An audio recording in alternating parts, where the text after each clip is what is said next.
Hi friends, welcome back to my YouTube channel inspiring tycoon. तो आज मैं उस वीडियो के साथ आ चुका हूं जो मैंने आपको जल्दी बताई थी कि जल्दी आने वाली है। That is the comparison between mutual funds, index fund and ETF. तो आज मैं आपको उसमें सब चीजें डिटेल में समझाऊंगा, तीनों का डिफरेंस, तीनों का कंपैरिजन, उसका एक्सपेंस रेशियो कितना होता है, तीनों में कितना लगता है, कौन सा ग्रोथ या आपका जो भी लॉस होगा वो किस चीज पे डिपेंड करेगा, सारे फैक्टर्स आपको बताऊंगा। देन फिर लोग पूछते कि उसमें एसआईपी कर सकते हो, कौन सा ऑटोमेटिक होगा, कौन सा मैनुअली करना पड़ेगा। एवरीथिंग इन डेप्थ आपको इन डिटेल बताऊंगा, यहां तक कि I tell you the expense ratio का कैलकुलेशंस भी आपको दिखाऊंगा कि कितना पड़ता है आपका जो एक्सपेंस रेशियो है, या जो भी आप कमीशन कह लो उसको आसान भाषा में, वो कितना आपको देना पड़ता है तीनों में। तो तीनों में अलग अलग होता है, that I let you know. फिर कौन सा ट्रेडेबल है, नॉन ट्रेडेबल है, ये सारी चीजें डिटेल में मैं आपको आज डिस्कस करूंगा तीनों के बारे में। तो चलिए बिना किसी देरी के शुरू करते हैं the video which you are waiting for so long. Come on, let's go. तो चलिए अब बिना किसी देरी के मैं आपको दिखाता हूं तीनों का कंपैरिजन जो मैंने आपको बताया था। तो पहले हम स्टार्ट करते हैं अपना म्यूचुअल फंड से। तो म्यूचुअल फंड में क्या होता है, एक फंड मैनेजर होता है। वो फंड मैनेजर एक ऐसा मीडिएटर है आपका जो आपके पैसे म्यूचुअल फंड में डालता है। अब ये उसकी एक्सपर्टीज पर डिपेंड है वो आपका पैसा कहां डाल रहा है। अगर उसकी एक्सपर्टीज अच्छी हुई तो वो आपका पैसा अच्छी जगह डालेगा, आपका पैसा बढ़ के मिलेगा आपको। अगर उसकी एक्सपर्टीज इतनी अच्छी नहीं है, वो पैसा कहीं भी डाल रहा है, तो फिर आपका पैसा राम भरोसे है, फिर तो मैं भी कुछ नहीं कर सकता। तो ये बात जरूर देखिएगा कि वो फंड मैनेजर कैसा है। अभी वो ना आपका रिश्तेदार है, ना आपका चाचा है, ना मामा है, ना फूफा है कि आपके पैसे बेस्ट पे बेस्ट डालेगा। तो इसकी कोई गारंटी नहीं होती है। द ओनली थिंग इज कि आप किस फंड मैनेजर को चूज कर रहे हो जिसकी एक्सपर्टीज इतनी अच्छी हो कि ही नोज कि हाँ, I have to put my money और your money to whomsoever it may be concerned कि यहां डालना है या इस फंड में डालना है। तो उसकी एक्सपर्टीज पे ही डिपेंड करेगा आपका पैसे का ग्रोथ होगा या आपका पैसे का लॉस होगा। Got it? क्योंकि वो हमारा रिश्तेदार तो लग नहीं रहा कि वो आपके लिए सब कुछ कर देगा कि भाई नहीं मेरे पास यही है, क्योंकि उसके पास सिर्फ आप एक क्लाइंट नहीं हो, उसके पास ऐसे हजारों क्लाइंट्स होते हैं जिनका पैसा उसको डालना होता है म्यूचुअल फंड में। तो it only and only depends upon the fund manager and it's expertise. Next आपका आता है इंडेक्स फंड। अब इंडेक्स फंड में क्या आपका रहेगा कि जो कंट्री की इकोनॉमी है, आप जो मेन दाव लगा रहे हो वो आप किस पर लगा रहे हो, चाहे वो आप 10 रुपए लगाओ, 100 रुपए लगाओ, 1000 रुपए लगाओ, वो जो दाव आप लगा रहे हो अपने पैसों का वो आप कंट्री की इकोनॉमी पे लगाओगे।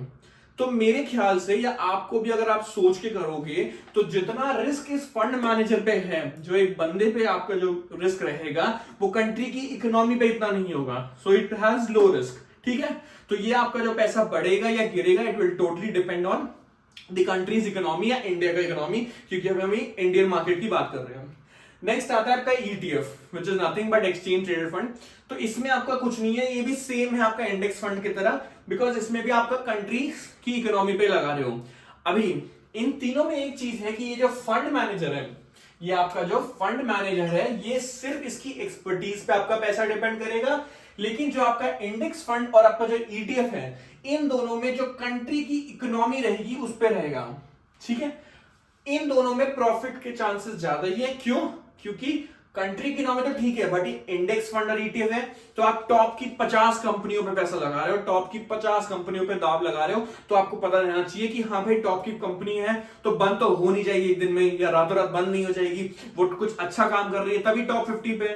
तो इन दोनों में आप टॉप 50 की जो कंपनीज है उस पे दाव लगा रहे हो। So you need to be rest assured that your money is safe and your risk is low. Okay, अभी नेक्स्ट आते हैं आपका जो एक्सपेंस रेशियो होता है। एक्सपेंस रेशियो कुछ नहीं है, बेसिकली आप ये मान सकते हो कि कमीशन होता है जिसपे आप पैसे डाल रहे हो। जो फंड मैनेजर है वो भी तो कुछ कमीशन लेगा, नहीं तो वो आपका फ्री में करके क्यों देगा। तो वो जो पैसे डाल रहा है उसको कमीशन ले रहा है। अभी आप लोगों को दिख रहा होगा कि ये 1 से 2% है।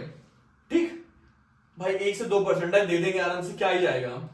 अगर मैं आपको ये बताऊं अब कि ये 1 से 2% आपको लाखों रुपए का नुकसान करा सकता है।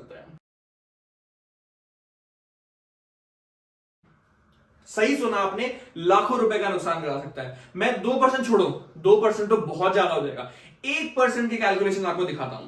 उस 1% की कैलकुलेशन में आपको अच्छे से समझ आ जाएगा कि आपका कितना नुकसान हो सकता है, या आपको कितना कमीशन देना पड़ेगा उस फंड मैनेजर को, या जो भी आपका इंटरमीडिएट है जिसके थ्रू आप म्यूचुअल फंड में पैसे डाल रहे हो। तो चलिए आप उस पर देखते हैं। उसके लिए मैं आपको कैलकुलेशन दिखाता हूं अपने मोबाइल के स्क्रीन पे। तो बिना टाइम वेस्ट करिए चलिए चलते हैं मोबाइल के स्क्रीन पर। अभी देखिए, मैं आपको बिना किसी टाइम वेस्ट की एक चीज दिखा रहा हूं सीधा सीधा कि आपको अगर कैलकुलेशन करके दिखा रहा हूं, जो आपको मैंने एक्सपेंस रेशियो या फिर आप कमीशन मान लो 1 से 2%, 2% छोड़िए, हम मिनिमम से स्टार्ट करते हैं, 1% का लेके चलता हूं। तो आपको स्क्रीन में दिख रहा होगा ये जो मैंने अगर 1000 रुपीज, सिर्फ 1000 रुपए मैंने डाले 40 साल के लिए 12% की ग्रोथ रेट पे, तो आपको पैसा कितना मिलेगा? 1.19 करोड़। ठीक है, मोटा मोटा इसको 1 करोड़ मान के चल लेते हैं। ठीक है, वो 0.919 हटा देते हैं, 1 करोड़ लेते हैं। 1 करोड़ का 1% मतलब, हाँ एक और बात उसको बताने से पहले, एक्सपेंस रेशियो आपका ऐसी चीज है जो एक बार नहीं हर साल लेना पड़ता है आपको। ये आपका नेगेटिव पॉइंट है कि आपको हर साल एक्सपेंस रेशियो देना पड़ेगा, वो भी इसी में से जो भी आपका म्यूचुअल फंड है उसका रिस्पेक्टिव में जितना भी आपका 1 से 2% जितना भी एक्सपेंस रेशियो होगा वो आपको हर साल भरना है। मैं मिनिमम लेके चल रहा हूं 1 साल। तो यहां पर आप 1000 रुपए 40 साल के लिए डाल रहे हो 12% की ग्रोथ रेट पे, तो आपको 1.19 मिल रहा है। मोटा मोटा हम लोग रफली 1 करोड़ मान के चलते हैं। तो 1 करोड़ में से 1% मतलब सीधा 1 लाख रुपए हो गया। ओके, तो आपने 40वें साल में 1 लाख रुपए दे दिया उसको। ठीक है, अब यह हम इससे एक दिन पहले आ जाते हैं, मतलब 1 साल पहले आ जाते हैं। अगर आपको 39 ईयर्स के लिए भरना है, ठीक है, उसमें कितना आ रहा है? 1.05 करोड़। फिर मोटा मोटा 1 करोड़ तो मिल रहा है, तो फिर से इसमें 1% का 1 लाख चला गया, 2 लाख हो गया आपका सिर्फ 2 साल में ही। चलिए इसको एक और कम कर देता हूं मैं, 38 ईयर्स 93.37, मतलब मोटा मोटा आपको 90,000 रुपए फिर भरना पड़ेगा। 1 लाख के आसपास ही हो गया ना, तो 90,000, 90,000 यू हैव टू पे अगेन। ये सिर्फ 3 साल की बात है। 3 साल में ऑलमोस्ट 3 लाख रुपए चले गए आपके। उसके बाद 37 कर लो तो 82.75, इसमें भी ले दे के 80,000 तक आपको भरना ही पड़ेगा। ठीक है, चलो मैं आपको एक और कम कर देता हूं, ये कर दिया मैंने आपका 36, कितना हो गया? 73 हो गया, 73.2 लाख हो गया ना। तो 73 लाख में भी 70,000 के आसपास आपको भरना ही पड़ेगा, उसमें आपको कोई नहीं रोक सकता, आपको भरना ही भरना है। तो सोचो आपको 1 लाख, 90,000, 80,000 ऐसे कर करके अगर आप टोटल देखो ना, इसके हिसाब से मैं आपको जनरली बता रहा हूं, आपको किसी भी म्यूचुअल फंड में इतने लंबे समय के लिए तो आपको एक्सपेंस रेशियो ही 15 से 20 लाख रुपए पड़ जाएगा।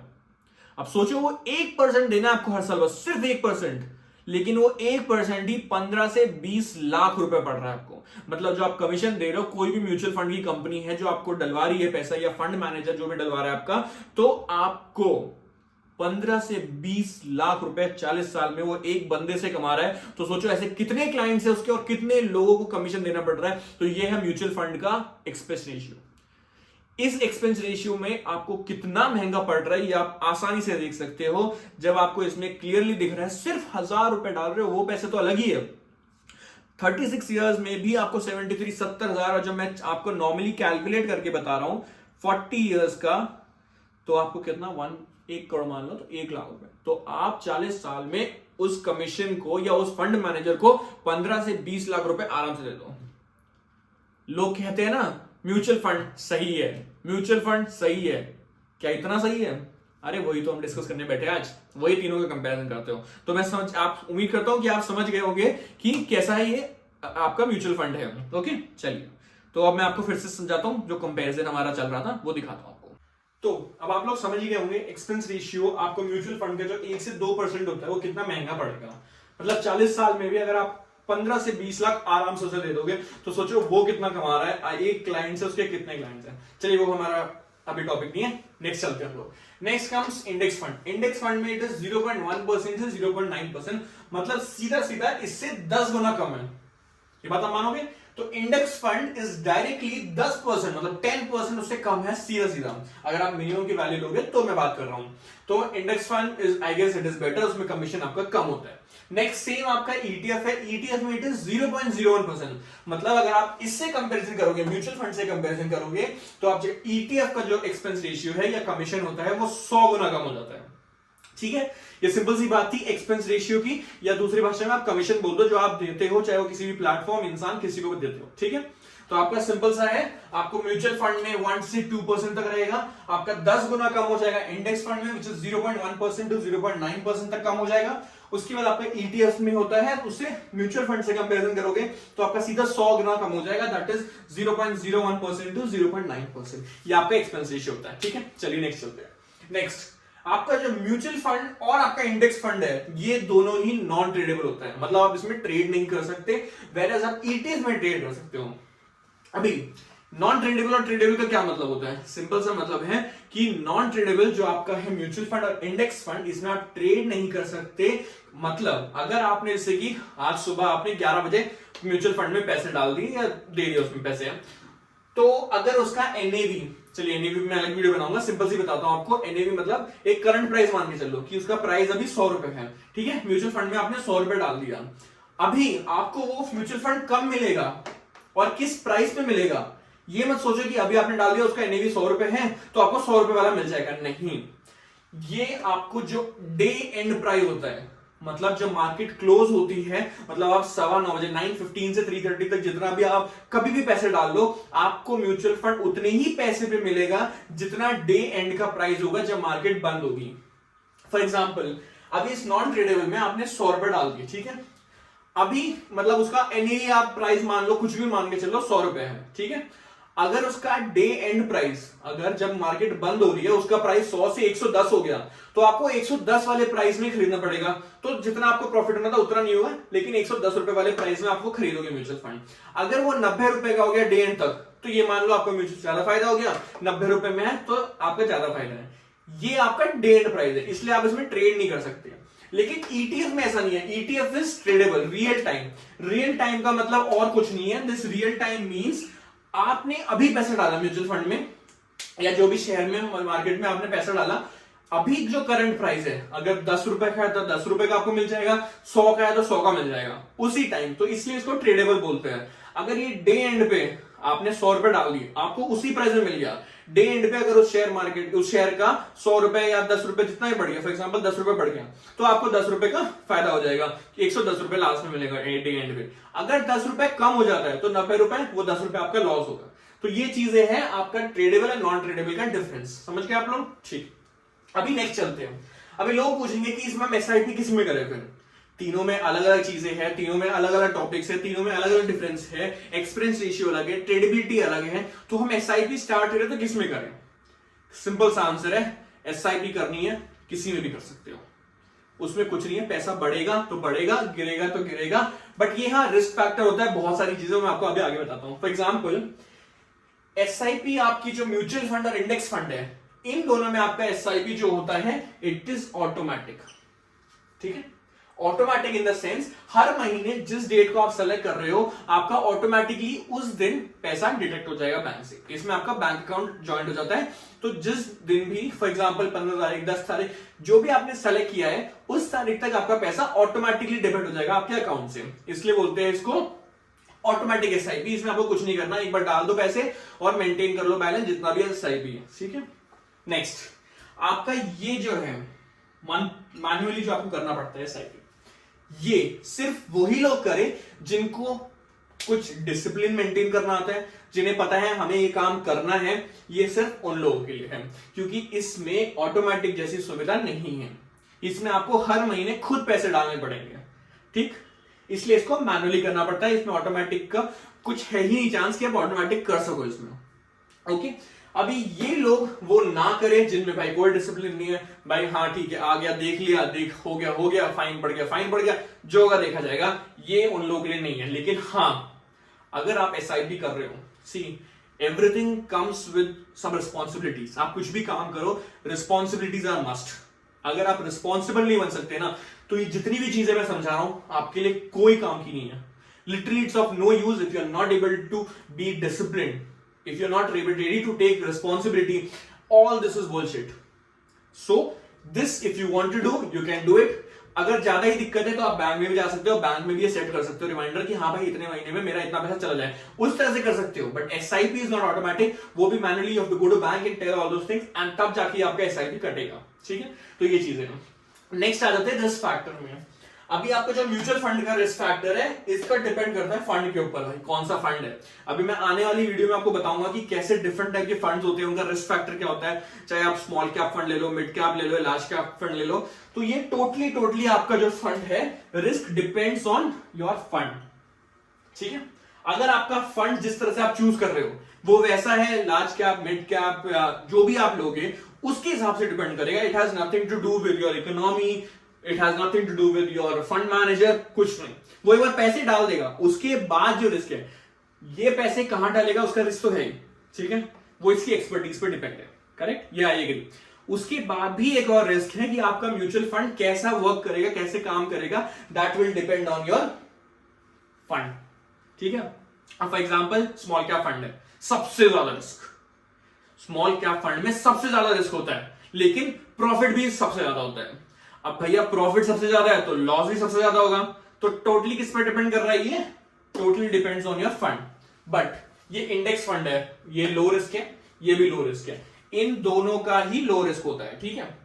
इसमें ले लो या इसमें ले लो, दोनों का लो रिस्क है। क्यों? क्योंकि ये आपका सीधा सीधा कंट्री की इकोनॉमी, मैंने आपको पहले ही बताया था, कंट्री की इकोनॉमी पे कर रहा है, तो आपको आपका पैसा ही कंट्री पे लग रहा है, आपका दाव ही कंट्री की इकोनॉमी पे लग रहा है, तो आपको टेंशन लेने की जरूरत नहीं। आप जानते ही हो कंट्री की इकोनॉमी में पैसा लग रहा है, तो आपको टेंशन लेने की जरूरत नहीं है, इसलिए इसका और इसका दोनों का आपका रिस्क लो रहेगा, ठीक है। इसमें आपका रिस्क हाई है, वो भी मैंने बता दिया क्यों, क्योंकि आप कौन से फंड में डाल रहे हो। अभी मैंने आपको बता दिया, अगर स्मॉल कैप है तो सबसे ज्यादा पॉसिबिलिटी हाई रिस्क का, और प्रॉफिट का भी उतना ही चांसेस है, जितना प्रॉफिट का मैक्सिमम चांसेस है उतना ही लॉस का चांसेस है। तो this depends on your risk of your fund. But ये आपकी नेचुरली अगर आप कंट्री की इकोनॉमी में, तो आपका जो रिस्क फैक्टर है वो बहुत ही कम होगा। तो ये चीजें मैंने आपको बता दी है about mutual fund, index fund and ETF. अभी आपको सोचना है किस में आपको पैसे डालने हैं, किस में आप पैसे कर सकते हो, आपको ऑटोमेटिक चाहिए, मैन्युअली चाहिए, आपको ट्रेडेबल चाहिए, नॉन ट्रेडेबल चाहिए, रियल टाइम का प्राइस में खरीदना है आपको, एंड जो आपका डे एंड का प्राइस है उसमें आपको खरीदना है, या फिर आपको अपना खुद फंड मैनेजर पे आपको इतना विश्वास है कि वो आपको पैसे बढ़ा के देगा। Totally up to you. Only thing मैं आपको बता सकता हूं ये है क्या, इसमें होता क्या है, रिस्पॉन्सिबिलिटी आपको लेनी है, अपनी ड्यूटीज आपको निभानी है। Even after this, if you're not able to be responsible, it's of no use seeing this video. It's of no use me explaining all these three differences and comparisons. So it's totally on you. सिर्फ और सिर्फ आप ही हो जो अपना पैसा बढ़ा सकता है या गिरा सकता है, या अपने बैंक बैलेंस में, सेविंग में इकट्ठा होने दो। भाई कुछ नहीं है, जो आपका पैसा जमा होता रहेगा, जितना जमा होता रहेगा, इन्फ्लेशन रेट उतना बढ़ता रहेगा, उस पैसे की वैल्यू कम होती रहेगी। इन्वेस्टमेंट करनी है तो इन सब चीजों को समझ लो, इन्वेस्टमेंट करना है तो इनको ध्यान से समझो, ठीक है। तो यही है आपका तीनों का डिफरेंस, जो मैंने आपको बोला था, वीडियो में आपको जरूर दूंगा, मैंने अपना वादा निभाया। अब आप सोचिए समझिए आपको किस में पैसे डालना है। मैंने आपको एक्सपेंस रेशियो समझा दिया, ट्रेडेबिलिटी समझा दी, आपको SIP, automatic, manual, risk factor किस में, मैंने आपको सब समझा दिया। Now it's your call, now it's your decision what you need to do.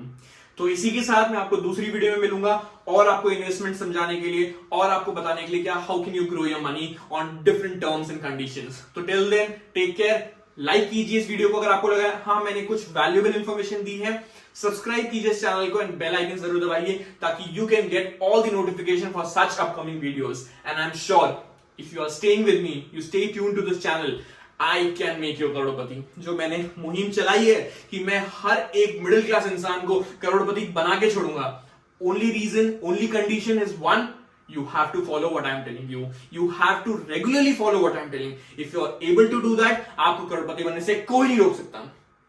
It's my wordings. No one can stop you from becoming a Crorepati from the day you're listening to my videos, you're following. So इसी के साथ मैं अलविदा लेता हूं। Like कीजिए इस video को, अगर आपको क्लियरली लगा सब्सक्राइब कीजिए और वेट कीजिए मेरी नेक्स्ट वीडियो का। मिलते हैं जल्दी। Till then, thank you.